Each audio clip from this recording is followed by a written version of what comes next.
Alors on va rester donc dans le secteur de la grande consommation avec cette fois une campagne menée pour Bretz, la marque de chips, pardon.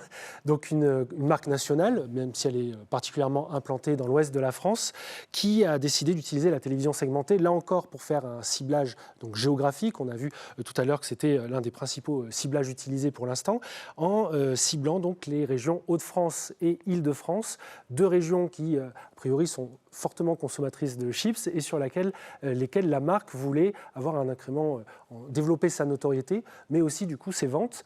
Qu'est-ce que vous pouvez nous dire là aussi sur le protocole que vous avez mis en place qui est différent que celui mis en place pour Cora qui lui utilisait les cartes fidélité, les données de carte fidélité. Là, c'est un autre dispositif qui a été mis en place. Absolument, on est très heureux aussi de dévoiler les toutes premières mesures d'efficacité en grande consommation avec cet exemple sur le chipstier français.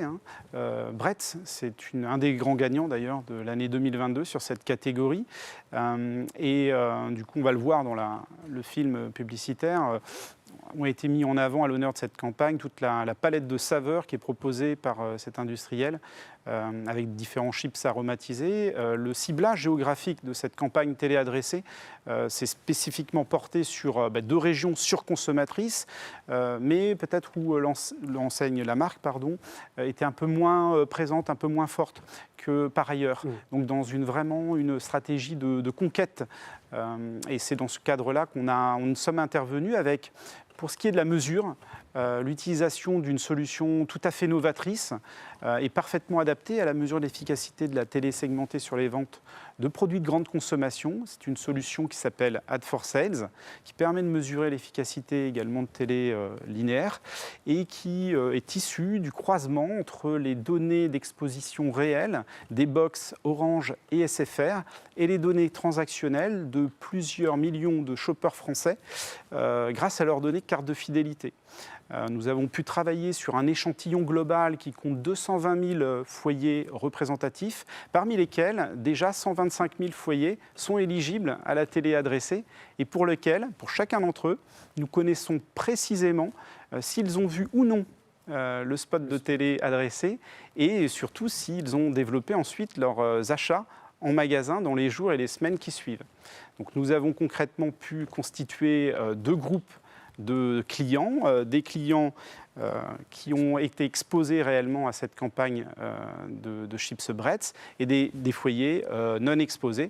La seule différence entre les deux groupes, c'est le principal, c'est le fait d'avoir vu ou non la campagne. C'est ce qu'on va faire tout de suite, donc en observant l'un des spots, avant de découvrir bien sûr les résultats. Bretz, vous connaissez? Mais si! La chips française, préparée avec des pommes de terre bretonnes, relevées au sel de Guérande et aux saveurs tellement différentes. Bref, Bretz, elle a un sacré caractère. Nouveau, fondé pour l'incroyable douceur de la saveur miel moutarde et brûlé d'amour pour le piquant piment du pili-pili. Bretz, le chipsier français. Alors voilà deux saveurs qui étaient mises en avant au travers de ces publicités. Pourtant, la campagne a bénéficié à toute la gamme de chips Bretz. Absolument, on a pu observer des résultats particulièrement probants avec un plus 5% de ventes incrémentales observées sur le fond de rayon. Alors le fond de rayon sont les ventes qui sont réalisées indépendamment de la promotion. On était vraiment sur une forte activité promotionnelle au moment de la campagne, donc la nécessité vraiment de dépolluer les effets. Et ce qui est intéressant d'observer aussi, c'est que ce plus 5% de chiffre d'affaires incrémental, il se fait vraiment en inversion de tendance pour la marque. C'est-à-dire que sur les foyers non exposés, ceux qui n'ont pas vu la campagne, on a observé un très léger recul de leur niveau d'achat, alors que ce niveau d'achat était plus que compensé par la hausse observée chez les foyers exposés. Donc un effet qu'on appelle de retournement chez Marketing Scan, qu'on a déjà pu observer depuis longtemps sur les campagnes de télé linéaire et qu'on observe aussi ici sur une campagne de télé adressée. L'autre élément marquant qu'on a pu mettre en évidence en décortiquant les résultats par niveau d'exposition d'une part, c'est que la campagne est efficace dès les premiers contacts et en regardant ce qui se passe en termes de profil d'exposés, on s'est aperçu que la cible des moins de 35 ans est une cible particulièrement réactive à la campagne adressée avec une efficacité de plus 18% de hausse sur le panier d'achat des foyers moyennement exposés, c'est-à-dire ceux qui ont reçu entre 4 et 7 contacts. D'accord. Et qui, donc, les moins de 35 ans, sont particulièrement présents dans cette catégorie spécifique. Oui, une cible qui intéresse particulièrement les annonceurs. Alors, on va passer à un troisième cas qui est assez similaire en matière de méthodologie, mais avant ça, je vous laisse découvrir, on a un verbatim justement de l'annonceur, donc de Chips Bretz, qui va peut-être apparaître à l'écran.